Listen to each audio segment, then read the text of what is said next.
ni siku ilo ya furaha kwangu mimi maishani, ya kumpongeza wangu mama mwenye kubwa thamani, tele nyingi bashasha ya kumwona kwake machoni, na nyingi kwangu siha, moyo wangu hutulia.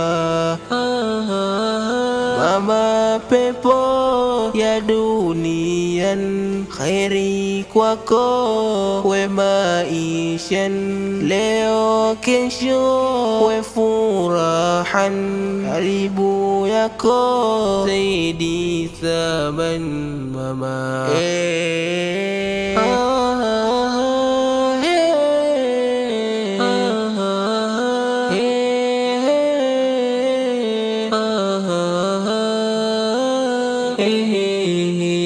Wangu wasia natoa kwenu ndugu Islama, baya tabia tuache kuwadharau mama, wao ndo njia ya radhi za Subhana, tazotupatia kuingia pepo njema, na malizia kumwomba Maulana wape shifa mama zetu wema, na kujalia husnil khatima, tapojifia wawe na wetu chumwa.